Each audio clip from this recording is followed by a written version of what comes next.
Yes, you guys, welcome back. I hope you still have smiles on your faces after that big win last night. Today, I'm here to bring you guys the talking points video after that game, and I'm going to focus on 4 talking points for today's video. They are going to be on Jorginho, N'Golo Kante, Christensen and Zouma, and Mason Mount. So I hope you guys do enjoy. I hope you're still feeling happy and excited after that win. And if you are, smash that like button. I'm going to get over 2,000 likes for today's video. And without wasting any more time, we start with the first talking point. And naturally, I think it's best to start with Jorginho, as his future isn't looking so clear at this point in time. Now, last night there was an opportunity for Jorginho to finally get his first minutes of this Premier League restart. N'Golo Kante came off with a small hamstring injury, and I think we all assumed that Jorginho would finally get his start and finally get some minutes. That wasn't to be, as Billy Gilmour replaced Kante, and this only adds and fuels to the speculation surrounding Jorginho's long-term future at this club. Now, if you guys wanted my opinion, and my opinion is only based on how this team can improve, how this team can go to the next level, and the things we need to do to get there. If you're asking me, I would say that yes, maybe this is a clear indication that Jorginho may not be in the long-term plans of Frank Lampard. This makes a lot of sense, and I don't want to repeat myself because I feel like I constantly make this point time and time again. But I'll say it one more time, and that's that Jorginho suits a game that's a lot more constricted. Jorginho suits controlling the tempo of the game. He's not necessarily going to create those passing attacks and moves. That's why he works so well alongside Sarri, because Sarri needs that profile midfield player for his short passing, possession heavy team. And this is where Jorginho absolutely shines. He's a great player when it comes to that. It's just that we are now trying to evolve how we play. We want to adapt modern practices. We want to create overloads against the opposition. We want to create fast attacks on the transition, on the counter attacks. And to do that, you need players that are physical. You need players that have pace. You need players that have those physical attributes. They need to have the pace, the aggression, the ability to cover great distance very quickly too. And unfortunately, this just does not fully complement Jorginho. Now, during the season, Lampard has found many unique and creative solutions to get the best out of Jorginho. Now, we can't forget the quotes that Sarri himself stated, saying that Jorginho doesn't do well when he's in a pivot alongside another midfield player. The main reason for that is because Sarri knows that Jorginho doesn't have that engine, and this is why Sarri made those comments. Now, unfortunately, Lampard's had many hardships this season, especially in midfield, as we've had so many injuries in this area. Now, if you're asking me if Kante was fit for most of the season, I guarantee we would have seen Kante playing as a CDM a lot sooner and a lot faster. Of course, we can never see this. Lampard had to find the best way to get the best out of the current set of players available to him. So this is why we saw that pivot of Jorginho and Kovacic always playing in the same midfield lines, always playing close to each other, giving us that ability to control games, keep possession, etc, etc. When we played this way, this was not like the first signs of what the future of Lampard's team was going to look like. This was literally Lampard finding the best solution for the players he had available at this point in time. Using a midfield pivot of these players does not necessarily translate to how Lampard wants the game to be played, and does not complement the attacking, fast style of football Lampard wants in his teams. If we're seeing players like Gilmour getting minutes over Jorginho now, it's quite evident that Lampard is preparing for the future. It's one of the main reasons why we're now seeing Kante playing as a CDM right now, because Lampard wants the team to get used to this style of play, to get used to these principles, because next season, this is where we're going to continue on from where we left off this season. So in that sense, Jorginho's future isn't looking as bright. I've always felt that maybe Jorginho could be the Henderson for our team. And I know some people might feel like, Nini, how can you compare the two players? Now, the reason why I say this is because Jorginho is a very good counter-pressing midfield player. We've seen it time and time again. He's very good. He knows how to execute the press, when to start it, and how to win those balls. So over the course of a season where you might need to rely upon players like this, you're guaranteed to get a player that understands how to play and how to move that ball. So he could have his benefits in that sense. However, his issue is always going to be his lack of physicality, his inability to cover great distances, and his defensive game not being as strong compared to counter-pressing. So for me, Lampard is casting his eye to next season already, and it seems like we may not see Jorginho here once that comes. Now, you guys, tell me in the comment section below, how do you feel? Do you think Lampard is making a mistake, or do you feel like this is a sacrifice that needs to be taken for the betterment of this team? Let me know below. We now move on to the second talking point, and I want to speak about Mason Mount and his growing influence in Lampard's team. For a very long time, I've been envisioning a future where I'm seeing Kante as our CDM alongside a Mason Mount and a Loftus-Cheek. I feel like I'm getting very close to seeing this midfield lineup at least once starting a game. We've seen them end a game, we haven't seen them start a game at this point in time, but I guarantee it's coming soon because, listen, I've been watching Lampard for a long time. I saw a few games that he played with Derby last year too, and we could see that he was using a 4-3-3 that focused on dynamic, industrious midfield players. So it was literally a matter of waiting. When Lampard could finally have a full strength team to work with, that's when you see him using some of those tactical principles into the team. And a great sign of this was when Mason Mount was eventually used in midfield. Now, let's not forget that we saw this transformation before the restart. We can't forget those wins against Everton and Liverpool where we used a very similar system. And from that point on, it just made a ton of sense that this was the direction that we needed to go to get to those levels and start competing with the best of them.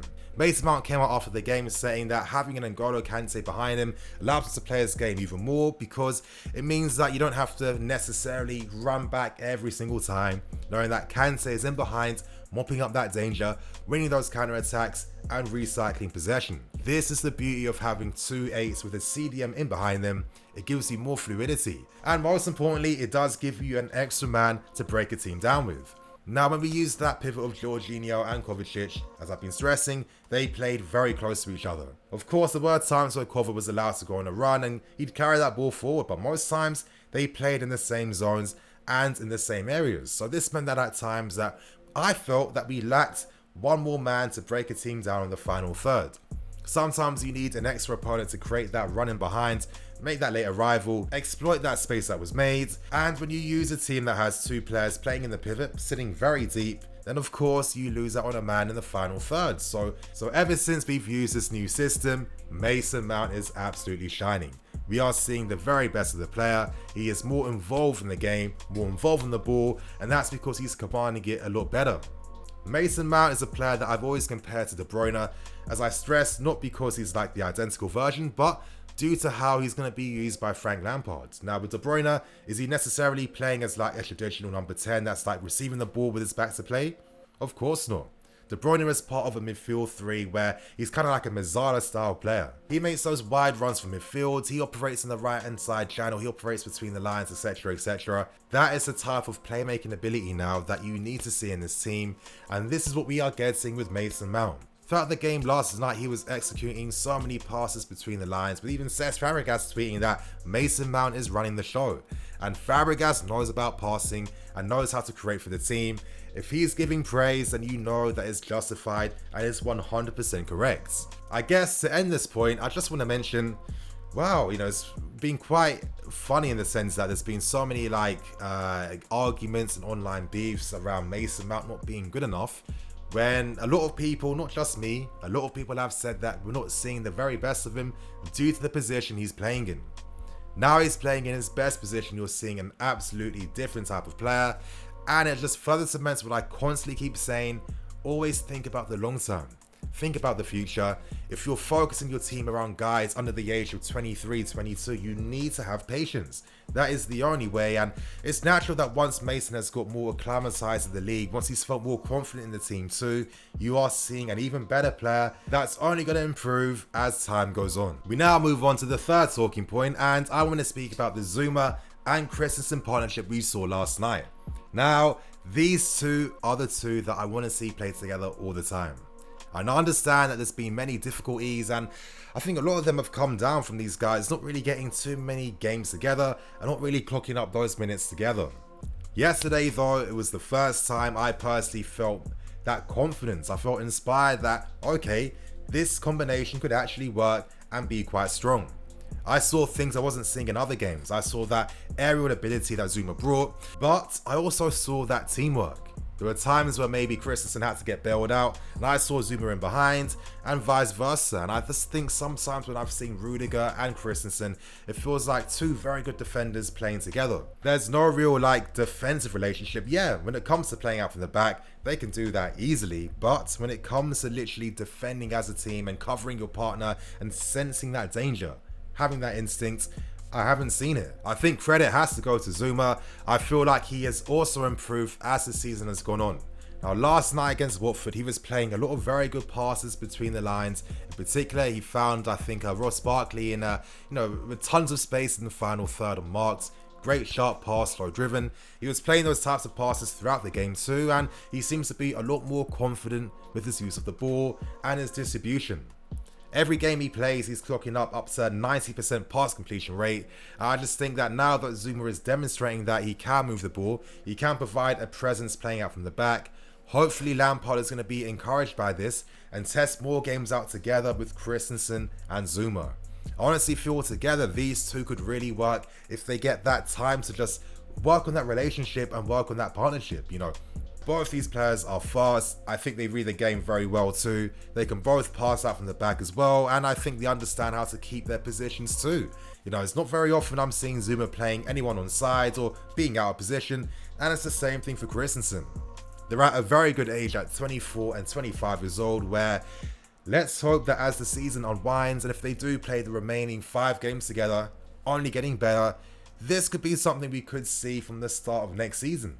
And if that is the case, this brings up interesting questions about whether we might need to spend the money right now to buy a new centre-back partner when maybe we can wait until January or the next window.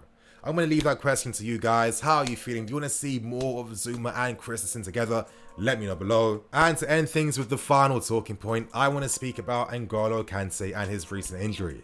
Now, this is another small tear that Kante's picked up, and it's literally systematic of the overuse that Kante has suffered throughout this entire year and previous years too.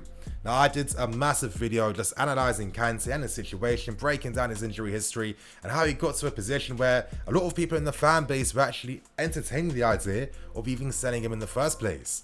I think now that we're seeing how the team is under Lampard, how we see the improvement in midfield, how we're seeing goals from midfield too, which is the most important thing, you can see the benefit that Kante brings to teams that play like this. So for him to keep picking up these small injuries and tears, it is a bit concerning, and I hope that we're not going to make the same mistake again of overusing the player. Now, yes, I understand that we've played a lot of difficult games where you've had to let him play the full 90 minutes, but if you know that Kante needs the opportunity to rest and to rebuild, when you're tired, when you're weaker, you're more prone to picking up more injuries if you don't get that proper rest in the first place. And I really feel like we could cost ourselves in the long run if we constantly keep overusing Kante every single time.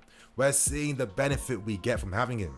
He's one of the best in the world, if not the best in the world, playing as a CDM in this role. He's made things look unbelievably easy playing from there. And the beautiful thing about having Kante playing as a CDM is that it gives that midfield more confidence to attack, get forward, and get goals. So we don't need a situation for next season where Kante is having the same issues and concerns that he picked up this season. If that was the case, it would tell you that management has not learnt their lessons and would be making the same mistakes again. I don't want to see this, you guys. What player really could you replace Kante within the market who can play the role as good as him? Honestly, who is out there in the market that plays that role as good as Kante? I'm not seeing it. If we have a player that we possess like this already, keep him, look after him, and make sure he gets through this, because we're going to need Kante if we're going to be a team that goes to those new heights and those new levels. But anyway, you guys, that is going to be me for today. I hope you guys liked today's video. I hope I gave you guys something to think about and discuss with your friends, your family, etc, etc. I'm the EFC. This is Blue Lions TV. I'll catch you guys later with some more videos.